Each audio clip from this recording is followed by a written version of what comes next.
Hello students, मैं आलोक कुमार आपको अपने यूट्यूब चैनल एपेक्स आलोक मैथ गुरु पे स्वागत करता हूं। पिछले क्लास में कुछ टेक्निकल प्रॉब्लम के कारण हमें एक्सरसाइज 3.2 को दो पार्ट में डिवाइड करना पड़ा। 3.1 के एक क्वेश्चन का डिस्कशन कर रहे थे।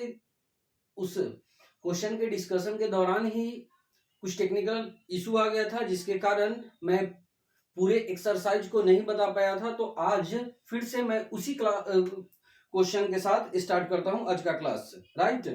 तो 3.2 का क्वेश्चन नंबर 13 का डिस्कशन हो रहा था और थोड़ा बहुत क्वेश्चन का डिस्कशन किया था, जिसके बाद आपका देखो 13 नंबर क्वेश्चन जो है वह कह रहा था क्या कि if f x is equal to, f x कोई फंक्शन है, f x is equal to cos x minus sine x zero, sine x cos x zero and 0, 0, 1, f x equal to given है और आपको proof करना है, proof that f of x into f of y is equal to f of x plus y. मैं आपको इस channel पे NCERT के टोटल क्वेश्चन का सॉल्यूशन दूंगा, राइट, वो भी फ्री ऑफ कॉस्ट। तो आप अपने सर्कल में अपने मित्र को, फ्रेंड को बताइए और ज्यादा से ज्यादा शेयर एंड लाइक कीजिए, सब्सक्राइब कीजिए, जिससे कि मेरा हौसला बना रहे, राइट। तो चलिए बढ़ते हैं इस क्वेश्चन के डिस्कशन पे। हमारे पास क्वेश्चन क्या है, एफ एक्स का वैल्यू गिवन है एंड प्रूव करना है f x into f y is equal to f of x plus y. तो देखो एफ एक्स गिवन है, अगर हमें एफ वाई फाइंड करना हो तो जहां जहां एक्स होगा वहां वाई रिप्लेस करेंगे तो एफ वाई मिल जाएगा। देयरफॉर यहां पर देखो तो LHS f x into f y is equal to, तो एफ एक्स कितना होगा, cos x minus sine x zero, sine x cos x zero, 0, 0, 1 and f y कितना होगा, तो जहां एक्स है वहां वाई रिप्लेस कर दीजिए, तो cos y minus sine y zero, sine y cos y 0, 0, 0, 1 multiplication तो आपको आता ही है, पिछले क्लास में डिस्कशन यही हुआ था। तो मल्टीप्लीकेशन में क्या करना है, रो टू कॉलम मल्टीप्लाई करना है। तो फर्स्ट रो फर्स्ट कॉलम के साथ मल्टीप्लाई होगा, तो cos x into cos y, और इसको इससे मल्टीप्लाई करेंगे minus sine x into sine y और प्लस कितना 0।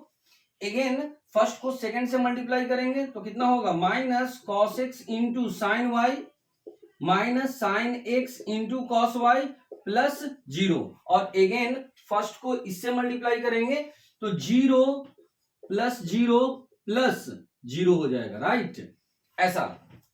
नेक्स्ट फर्स्ट को मल्टीप्लाई करेंगे, अब सेकंड रो को फर्स्ट कॉलम के साथ, तो सेकंड रो को फर्स्ट कॉलम के साथ मल्टीप्लाई करोगे कितना आ जाएगा, sine x into cos y plus cos x into sine y and plus 0।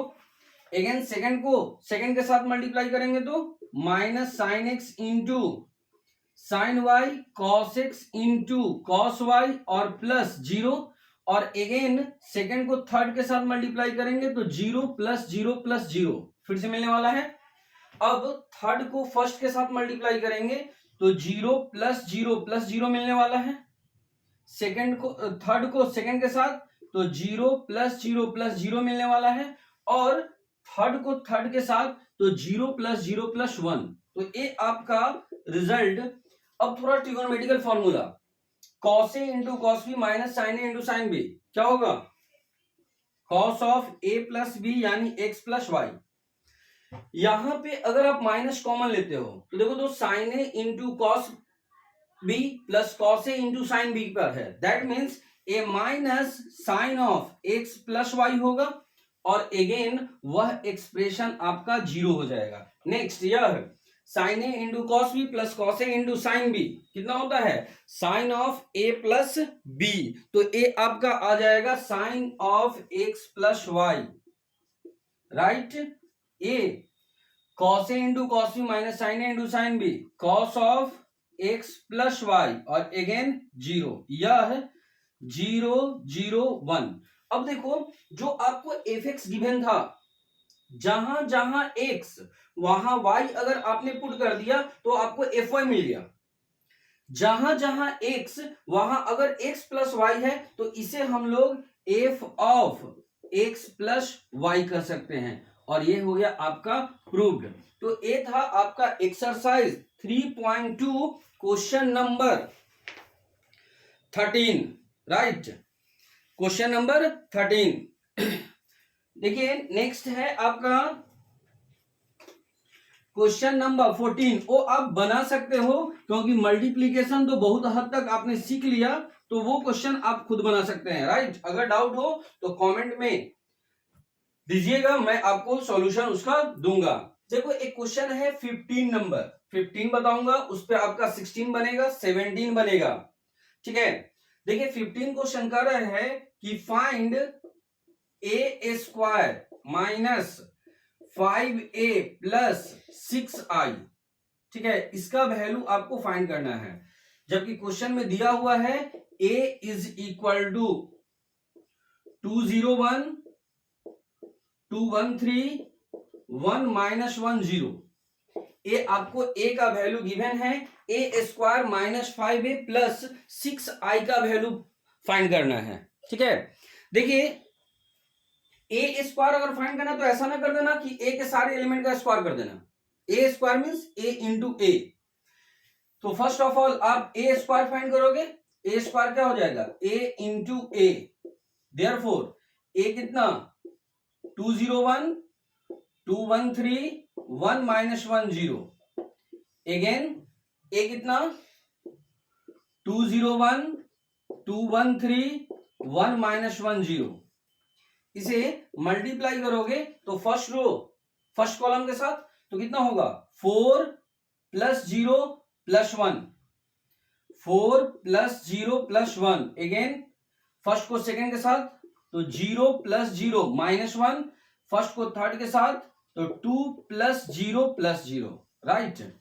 Again second को फर्स्ट के साथ तो कितना हो जाएगा 4, सॉरी 2 2 जा 4, हाँ ठीक है, 4 प्लस 2 प्लस 3, फिर सेकंड को सेकंड के साथ तो 0 प्लस 1 माइनस 3, सेकंड को थर्ड के साथ तो 2 प्लस 3 प्लस 0।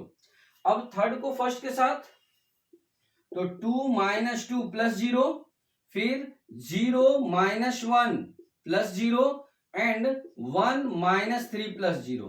तो ए कितना आ गया 5 माइनस 1 2, यह 9 माइनस 2 5 0 माइनस 1 माइनस 2। ए आपका आ गया ए स्क्वायर का वैल्यू। अब देखो तो फाइनल हमें एक्चुअली चाहिए क्या, ए square minus 5a plus 6i का वैल्यू। तो ए स्क्वायर तो हमें मालूम है 5 minus 1 2 9 minus 2 5 0 minus 1 minus 2, right.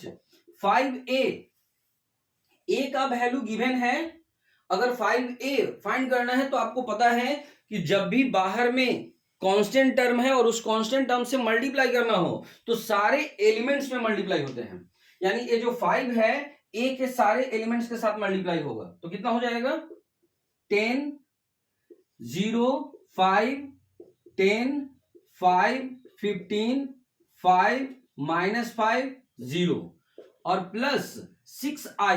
अब आपको मैं बताया था i इज इक्वल टू ए भी i होता है और यह भी i होता है ना। लेकिन मैं उस दिन आपको बताया था कि कौन सा i मैं यूज करूंगा, उस समय आपको नॉलेज हो जाएगा, इसके बारे में समझ जाओगे कि कौन सा यूज करना है। अगर मैं इसको यूज करूंगा तो यहां पे 2/2 हो जाएगा, इसके जो ऑर्डर होंगे इस वाले मैट्रिक्स का 2/2 होगा, जबकि इधर 3/3 है। आपको पता है कि मैट्रिसेज ऐड और सब्ट्रैक्ट कब हो सकते हैं, जब दोनों सेम ऑर्डर का हो। मींस अगर मैं ये यूज करता हूं तो ये ऐड हो पाएगा ही नहीं। देयरफॉर हमें चूंकि ए दोनों 3/3 का है तो इस i को भी यूज करना होगा कौन सा 3/3 का, तो 3/3 ए है। अगर इसका यूज करूं और इसके साथ 6 मल्टीप्लाई करूं तो ए कितना हो जाएगा 6 0 0 0 6 0 और 0 0 6, राइट। अब इसको ऐड कर दो तो रिजल्ट आपका यहां पर कितना हो जाएगा 5, 11 और यह दैट मीन्स ए आ जाएगा 1, राइट। -1 0 0 तो ए कितना होगा आपका वैल्यू -1 2 -5 -3 9 10 -1 -2 -5 -7 और +6 तो -1 5 -15 -10 और वहां पे 0 है तो -10 होगा। यहां 0 -5 और 0 तो -5 होगा, -1 और ए +5 हो जाएगा ना, तो -1 + 5 4 और वहां पे 0 है तो 4 ही रहेगा, और -2 ए तो 0 है और ए 6 तो -2 + 6 कितना हो जाएगा 4 और ए हो गया आपका आंसर। तो ए है एक्सरसाइज 3.2 का क्वेश्चन नंबर 15। तो आज का डिस्कशन 13 क्वेश्चन 15 क्वेश्चन 16 आप बना सकते हैं सेम क्वेश्चन है, 17 आप बना सकते हैं सेम क्वेश्चन है, राइट। एक 18 क्वेश्चन का डिस्कशन करते हैं, वो अच्छा सा क्वेश्चन है, राइट। तो चलिए फटाफट इसका स्क्रीनशॉट लीजिए और बढ़ते हैं आगे। देखिए नेक्स्ट जो क्वेश्चन है आपका क्वेश्चन नंबर 15 तो बताए, 16 जो है वो आप बना सकते हैं, सेम क्वेश्चन है, सेम पैटर्न है।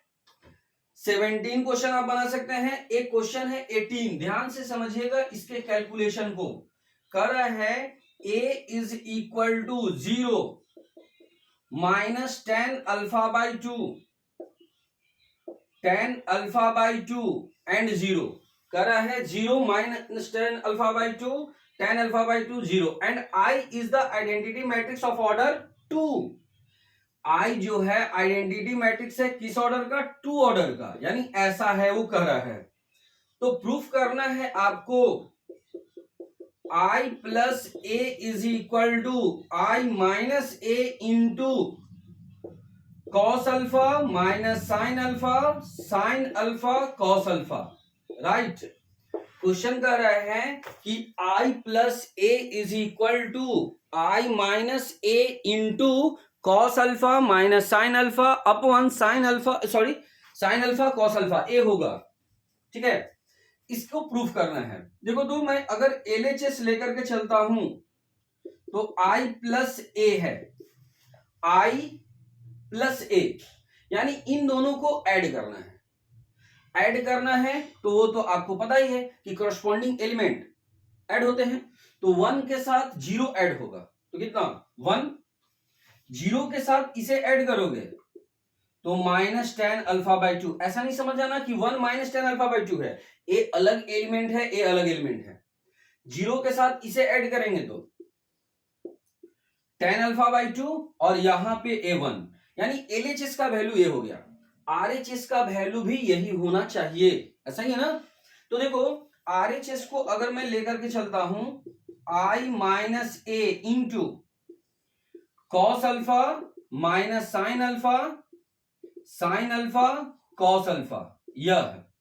तो I - a, I में से a को सब्ट्रैक्ट करना है, I में से a को सब्ट्रैक्ट करना है, तो 1 - 0 ए तो 1 हो गया, 0 -10 α/2 0 -10 α/2 तो ए कितना हो जाएगा +10 α/2 0 -10 α/2 तो ए कितना होगा -10 α/2 और 1 - 0 ए हो जाएगा 1 into cos alpha minus sin alpha cos alpha. अब हमें इसे मल्टीप्लाई करके इस रिजल्ट तक पहुंचना है, राइट। कुछ आपको ट्रिगोनोमेट्रिकल फॉर्मूला वगैरह याद ही होगा, 11th में आप पढ़े होंगे। तो इन दोनों को मल्टीप्लाई कर हमें इस रिजल्ट तक पहुंचना है, राइट। तो देखिए मल्टीप्लाई करोगे तो फर्स्ट रो फर्स्ट कॉलम तो 1 इंटू cos अल्फा और इसको इससे मल्टीप्लाई करोगे तो प्लस 10 α/2 इंटू sin अल्फा, ऐसा ही ना होगा। First row first column, again first row second column, तो यहां माइनस साइन अल्फा, ए एक पूरा एलिमेंट हो गया, इसको मैं ब्रैकेट में लिख देता हूं कि आपको कंफ्यूजन ना हो। इसे मल्टीप्लाई करोगे तो माइनस साइन अल्फा, और इसे मल्टीप्लाई करोगे तो plus tan alpha by two into cos alpha हो जाएगा ना। फिर सेकेंड को इसके साथ मल्टीप्लाई करेंगे तो यहां पे कितना होगा, minus ten alpha by two into cos alpha plus sine alpha, और सेकेंड को सेकेंड के साथ तो minus minus plus tan alpha by two sine alpha, और प्लस में कितना, कॉस अल्फा। ये आपका वैल्यू आया। अब हमें इसको ट्रिगोनोमेट्रिकल फॉर्मूला यूज करके यहां तक पहुंचना है, तो ध्यान से समझिएगा।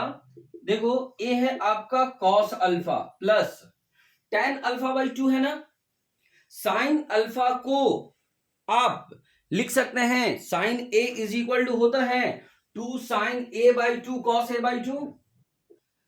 Sign a is equal to पढ़े होंगे two sine a by two into cos a by two.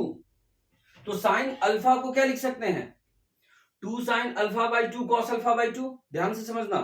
और टेन अल्फा बाई टू को क्या लिख सकते हैं, sine alpha by two cos alpha by two, sine alpha by two cos alpha by two. और इसके साथ अगर two sine alpha by two cos alpha by two multiply करेंगे तो कॉस अल्फा और कॉस अल्फा कैंसिल होकर के ऊपर में यहां two sine square alpha by two बच जाएगा।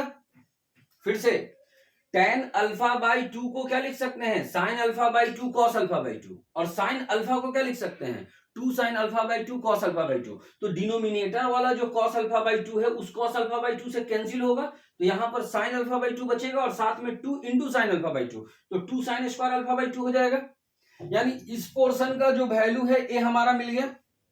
सेकेंड उधर चलो, तो यहां पर हमें ये सोचना है कि एक्चुअली हमें लाना क्या है, यहां minus ten alpha by two, इस जगह हमें minus ten alpha by to लाना है, ठीक है, minus ten alpha by to लाना है। अब ध्यान दो, अगर मैं यहां से इस वाले टर्म से minus ten alpha by two common ले लेता हूं, हमें minus ten alpha by to लाना है, minus ten alpha by two इस वाले पोर्शन से मैं कॉमन ले लेता हूं। तो अगर मैं minus ten alpha by two common लेता हूं, दैट मीन्स कॉमन का मतलब ही क्या है, अगर मैं इससे कॉमन लिया minus ten alpha by two, तो minus ten alpha by two से इसे डिवाइड करना होगा, और minus ten alpha by two से उसे भी डिवाइड करना होगा, ऐसा ही ना।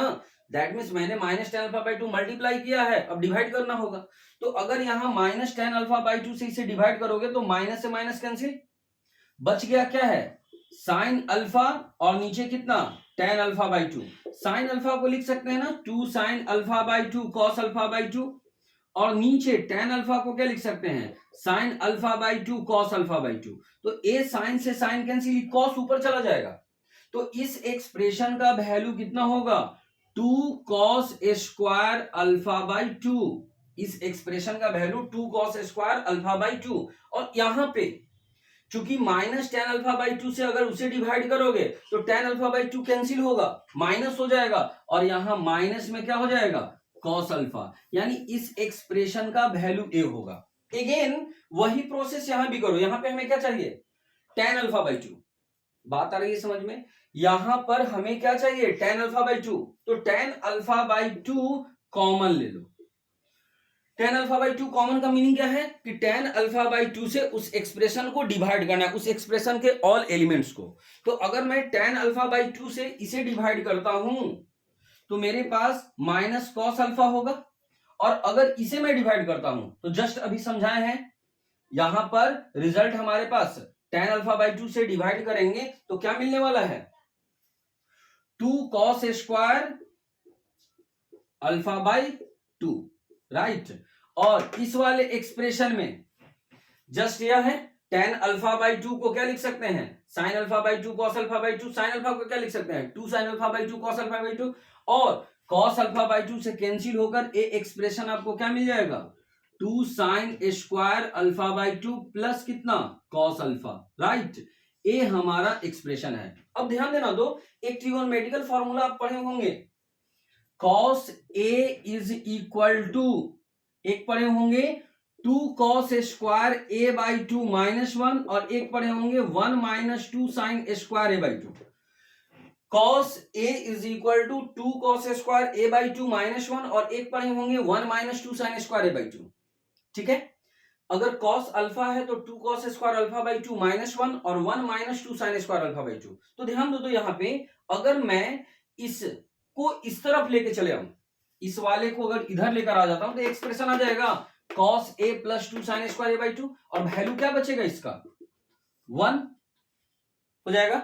यहां पे देखो दो, अगर मैं इस -1 को इधर लेके चले जाऊं और इसको इस तरफ, तो 2 cos square alpha by 2 minus cos alpha का वैल्यू 1 हो जाएगा और 1 इसके साथ मल्टीप्लाई होगा तो -tan अल्फा बाई 2 होगा। Again 2 cos square alpha by 2 है ना, और इस cos को उधर ले जाऊं तो माइनस cos है और -1 इधर आ जाए तो देखो तो minus cos alpha plus 2 cos square a by 2 1 होगा और इसके साथ मल्टीप्लाई तो tan अल्फा बाई 2 हो जाएगा। और अगेन इस वाले को इस तरफ लेके चले आओ तो 2 sin square alpha by 2 plus cos a का वैल्यू 1 होगा तो a हो गया 1 और यही तो वैल्यू था आपका LHS।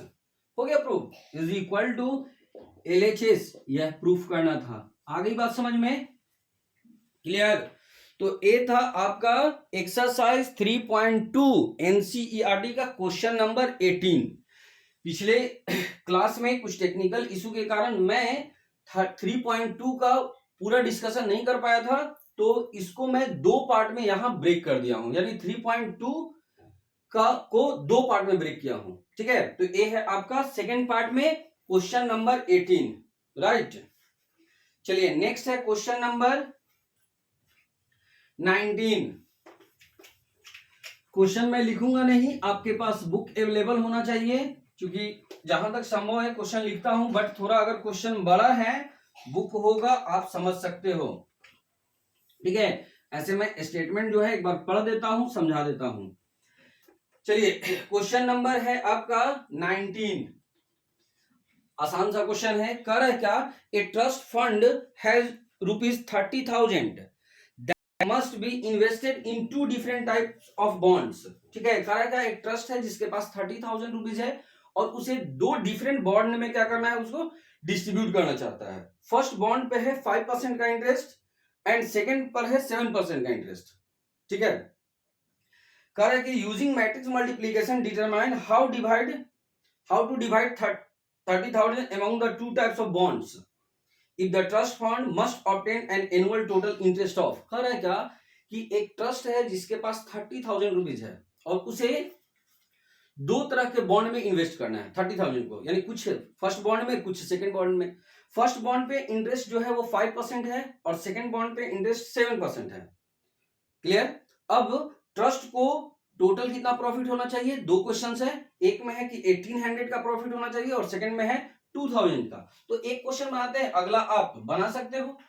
तो यहां पर हम ऐसा कर सकते हैं कि let amount for first bond is equal to x, तो अमाउंट फॉर सेकेंड बॉन्ड के लिए कितना हो जाएगा, तो टोटल 30,000 था माइनस x होगा।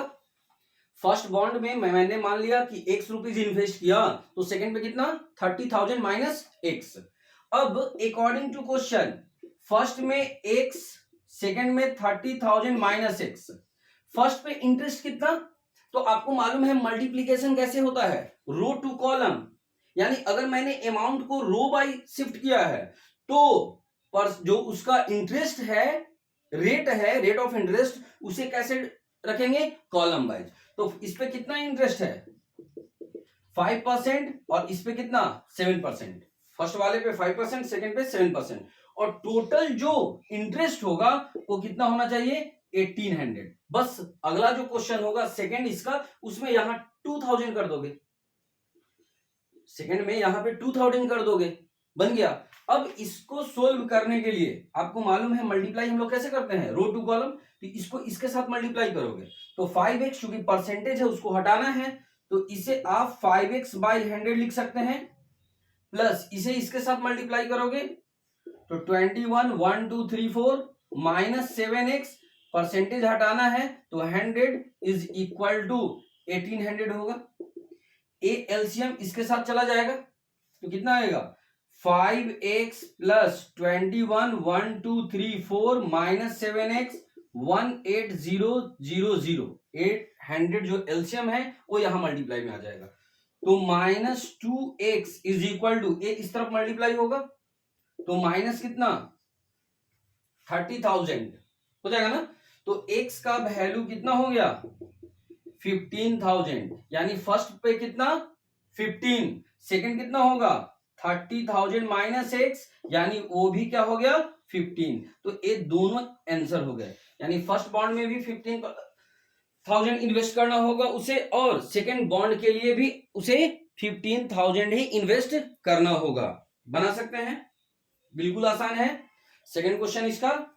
चलिए पॉज करके नोट कर लेना। नेक्स्ट है क्वेश्चन नंबर 20। देखो 20 क्वेश्चन है एकदम सिंपल। हमने आपको बताया कि जब भी हमें मल्टीप्लाई करना है तो रो टू कॉलम, और 20 जो क्वेश्चन है वो सोच सकते हो क्लास 2-3 स्टैंडर्ड का क्वेश्चन है। अगर आपसे मैं कहूं सिंपल कि अगर एक पेन जिसका कॉस्ट है 20 रुपीज, एक कॉपी जिसका कॉस्ट है 30 रुपीज, और एक बुक जिसका कॉस्ट है 50 रुपीज, और आपसे कहें कि 5 पीस कॉपी हो, सॉरी पेन हो, 10 पीस कॉपी हो और 20 पीस बुक हो, तो टोटल कितना आप खर्च करोगे। तो सिंपल बना सकते हो। नहीं, एक का कॉस्ट है 20 और 5 पीसेज हैं 20 इंटू 5, एक का कॉस्ट 30 है और 10 पीसेज हैं तो 30 इंटू 10, एक का कॉस्ट 50 है और टोटल 20 पीसेज हैं तो 50 इंटू 20, और जो रिजल्ट आएगा उसको ऐड कर देना है। तो सिमिलर इसी तरह के क्वेश्चन है आपके 20 नंबर। ठीक है, कह रहा है क्या कि इस book shop of a particular school has 10 dozen chemistry books. ठीक है, a book shop for a of a particular school has 10 dozen chemistry books, 8 dozen physics books, 10 dozen economics books. Their selling price rupees 80, 60 and 40 each respectively. ठीक है, तो find the total amount the book shop will receive from selling all the books using matrix algebra. Right? तो यहां पे simple सा तो है, कितने बुक है 10 डजन, 10 डजन मीन्स 10 इंटू 12 हो जाएगा 8 डजन फिजिक्स बुक्स, तो कितना 8 इंटू 12, और 10 dozen chemistry books 10 into 12, right. और इसका प्राइस क्या है सेलिंग प्राइस, तो 80 रुपीज ईच है किसका केमिस्ट्री बुक का, 60 रुपीज है ईच किसका फिजिक्स बुक का, और 40 रुपीज है किसका या।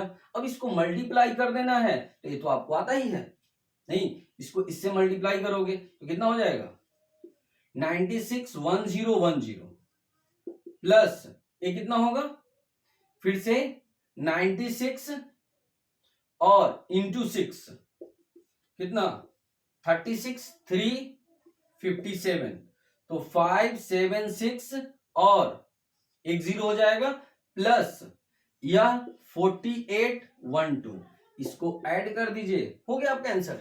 नहीं, ये तो क्लास 3-4 का क्वेश्चन है।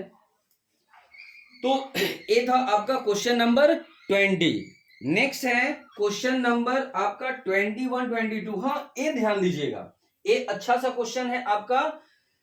याद कीजिए, मैंने आपको बताया था कि 2 मैट्रिसेज ऐड और सब्ट्रैक्ट कब होते हैं, जब दोनों सेम ऑर्डर का हो। 2 मैट्रिसेज ऐड और सब्ट्रैक्ट किस होता है, जब दोनों सेम ऑर्डर का हो। अगर यह m इंटू n है तो a भी m इंटू n होना चाहिए, और जो रिजल्ट होता है वो भी क्या होता है m इंटू n ही होता है।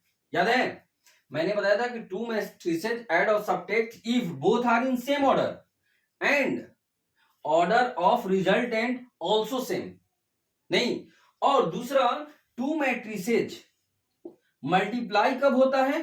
अगर यह m बाई n है और a p बाई q है, तो n एंड p इक्वल होगा तो मल्टीप्लाई होगा। मल्टीप्लाई कब डिफाइंड होता है? जब इसके कॉलम का नंबर और इसके रो के नंबर इक्वल हो, और रिजल्ट जो होता है उसका ऑर्डर क्या होता है? तो रिजल्टेंट का ऑर्डर m इंटू क्यू होता है। क्लियर ना? इसके, ठीक है। इसी कंसेप्ट का यूज है आपके क्वेश्चन नंबर 21 एंड 22 बुक्स आपके पास होंगे, बुक देख लीजिएगा, क्योंकि क्वेश्चन मैं लिख नहीं रहा हूं, समझा रहा हूं। 21 एंड 22 बोथ, ठीक है। पहले उसके कंसेप्ट को समझ लेते हैं तो दोनों क्वेश्चन बन जाएगा। कह रहा है क्या कि assume X Y Z W and P, हमारे पास मैट्रिसेस दिया हुआ है 5। कौन कौन सा? एक है एक्स, और इस एक्स का ऑर्डर दिया हुआ है 2 इंटू एन। वाई है एक दूसरा मैट्रिक्स, इसका ऑर्डर है 3 इंटू के। इस क्वेश्चन को अच्छे से समझिएगा। नेक्स्ट है एक जेड, जिसका ऑर्डर दिया हुआ है 2 इंटू पी। एक है डब्ल्यू, जिसका ऑर्डर दिया हुआ है n इंटू 3, एंड एक है p, जिसका ऑर्डर दिया हुआ है p इंटू के। 5 मैट्रिसेज हैं, X Y Z W and p। इस पांचों का यहां पर ऑर्डर गिवन है आपको, राइट। कह रहा है क्या 21 क्वेश्चन में ये आपका रिस्ट्रिक्शन अवेलेबल था, अब इस पे क्वेश्चन है 21 इस रिस्ट्रिक्शन पे। कह रहा है क्या कि the restriction on n k and p so that p Y plus W y will be defined. अगर पी वाई डब्ल्यू वाई डिफाइंड है तो कौन सा रिस्ट्रिक्शन ऑप्शन सही है? k is equal to 3, p is equal to n। B option है k is constant, p is equal to 2। C option है p is constant, k is equal to 3, and D option है k is equal to 2, p is equal to 3। कर रहा है question में कि P Y plus W Y अगर defined है तो कौन सा ऑप्शन सही है? रिस्ट्रिक्शन में आपको X Y Z W and P 5 matrices हैं जिसके ऑर्डर आपको गिवन है। समझ गए? अब ध्यान से समझना है इसके कैलकुलेशन को। देखो यहां पे सबसे पहले अगर मैं पीवाई की बात करूं, पीवाई डिफाइंड है, क्योंकि पीवाई मल्टीप्लीकेशन डिफाइंड है, डब्ल्यू वाई मल्टीप्लीकेशन डिफाइंड है, और फिर उन दोनों का एड डिफाइंड है। तो देखो पीवाई अगर हमारे पास डिफाइंड है, पीवाई अगर डिफाइंड है तो पी जो है इसका ऑर्डर कितना है? पी का p इंटू के है, और y का ऑर्डर क्या है? 3 इंटू के है। तो py पॉसिबल कब होगा? इसका वैल्यू पॉसिबल कब होगा, यानी ये डिफाइंड कब होंगे? जब k एंड 3 आपस में इक्वल हो, यानी k इज इक्वल टू 3 होना चाहिए। k और 3 अगर इक्वल होंगे तभी ये मल्टीप्लाई हो सकते हैं, और अगर ये मल्टीप्लाई होंगे तो उसके रिजल्ट का जो ऑर्डर है वो p बाई के होगा, इसके इक्वल होता है। py कब डिफाइंड होगा? py का वैल्यू कब फाइंड कर सकते हैं? पॉसिबल कब है? जब k और 3 आपस में इक्वल हो, यानी k का वैल्यू 3 होना चाहिए, और दूसरा इसके जो py का जो रिजल्ट होगा उसका ऑर्डर क्या होगा? p इंटू के इक्वल। अगेन wy ए कब डिफाइंड है? wy, तो w का क्या है ऑर्डर? n इंटू 3, और y का क्या है? 3k। तो a कब डिफाइंड होगा? तो 3 3 इक्वल होना चाहिए, तो इक्वल है ही, और इसके रिजल्ट का जो ऑर्डर होगा वह n बाई के होगा। तो py का ऑर्डर हो गया p इंटू के, और wy का ऑर्डर n इंटू के। अब कह रहा है कि py प्लस wy भी डिफाइंड है, यानी इन दोनों का सम डिफाइंड है। तो py का ऑर्डर क्या था? pk, और wy का क्या था? n इंटू के। और आपको मालूम है कि टू मैट्रिसेज ऐड और सब्ट्रैक्ट कब हो सकते हैं? जब दोनों सेम ऑर्डर का हो। टू मैट्रिसेज और ऐड और सब्ट्रैक्ट कब हो सकते हैं? जब दोनों सेम ऑर्डर का हो। मींस इन दोनों का सम तभी पॉसिबल है जब ये दोनों आपस में इक्वल हो। आपस में इक्वल है तो k के इक्वल है ही, यानी p इज इक्वल टू भी n हो गया। तो यहां से दो रिजल्ट एक हमें मिला, एक p का वैल्यू n मिला और दूसरा क्या मिला? k का वैल्यू 3, तो ऑप्शन नंबर कौन सा, k is equal to 3, p is equal to n, option number A. आ गई बात समझ में। ए है आपका 21। सेकेंड है क्वेश्चन 22, यानी इसी रिस्ट्रिक्शन पे एक और क्वेश्चन है, ठीक है। तो फटाफट इसका स्क्रीनशॉट लीजिए, एक अच्छा सा क्वेश्चन था। नेक्स्ट इसी रिस्ट्रिक्शन पर एक और है आपका क्वेश्चन 22, कर रहा है कि if n is equal to p, then the order of the matrix 7x minus 5z is, A है p2, b ऑप्शन है 2n, c ऑप्शन है n into 3 and d option है p इंटू n। कर रहा है क्या कि if n is equal to p हो, n और p का वैल्यू अगर इक्वल है, then the order of the matrix 7x minus 5z। तो देखो अगर कोई मैट्रिक्स है किसी भी ऑर्डर का, उसके साथ कोई कांस्टेंट टर्म अगर मल्टीप्लाई करे तो वो मैट्रिक्स के ऑर्डर पे कोई प्रभाव नहीं पड़ने वाला है, वो सेम टू सेम होगा। नहीं, अगर कोई मैट्रिक्स है A B C D, 2x2 matrix है, अगर मैं इसके साथ मल्टीप्लाई करूं के, तो जो रिजल्ट होगा वो भी तो 2x2 ही होगा। नहीं, देयरफॉर 7x का जो ऑर्डर होगा वो x का ऑर्डर होगा। तो x का ऑर्डर कितना है 2/n, और जो z का ऑर्डर होगा वही 5z का भी होगा। तो z का ऑर्डर कितना है 2/p। अब ये दोनों मैट्रिसेज का जो डिफरेंस है वो पॉसिबल कब होगा, जब दोनों सेम ऑर्डर का हो, यानी 2 के इक्वल है, n p के इक्वल हो, तो ऑलरेडी दिया हुआ है कि n और p इक्वल है। तो इसके जो डिफरेंस होंगे उसका ऑर्डर भी जो होगा वह या तो 2 इंटू n होगा या 2 इंटू p होगा। क्योंकि आपको पता है कि 2 मैट्रिसेज ऐड और सब्ट्रैक्ट होते हैं, तो उसका जो रिजल्ट होता है वो भी गिवन मैट्रिसेज के ऑर्डर के इक्वल ही होता है। तो ये दोनों अगर सेम है तो अगला जो ऑर्डर होगा रिजल्ट का वो 2 इंटू एन या 2 इंटू पी, ऑप्शन ढूंढ लो। 2 इंटू एन है ना, 2 इंटू पी अगर होता तो भी होता है, p इंटू 2 नहीं होगा। 2 इंटू पी अगर होता तो वो भी ऑप्शन होता, लेकिन यहां पर क्या है p into 2, therefore A option नहीं होगा, ए आपका आंसर होगा 2 इंटू एन। तो ये था आपका एक्सरसाइज 3.2 का सेकेंड पार्ट, ठीक है। नेक्स्ट क्लास में हम डिस्कशन करेंगे एक्सरसाइज 3.3 के टोटल क्वेश्चंस का, ठीक है। तो नेक्स्ट क्लास में मिलते हैं, तब तक के लिए बाय। और जितने भी आपके फ्रेंड सर्कल में लोग होंगे उनको आप बताइए, ठीक है। और ये आपका प्लेटफॉर्म फ्री ऑफ कॉस्ट, कोई चार्ज नहीं है, और एनसीईआरटी के ऑल क्वेश्चन का डिस्कशन इसमें मैं करूंगा, ठीक है। क्लास 12, क्लास 11, साथ ही साथ और भी बहुत चीज बताएंगे, लेकिन एनसीईआरटी के एक एक क्वेश्चन का। तब तक के लिए बाय बाय।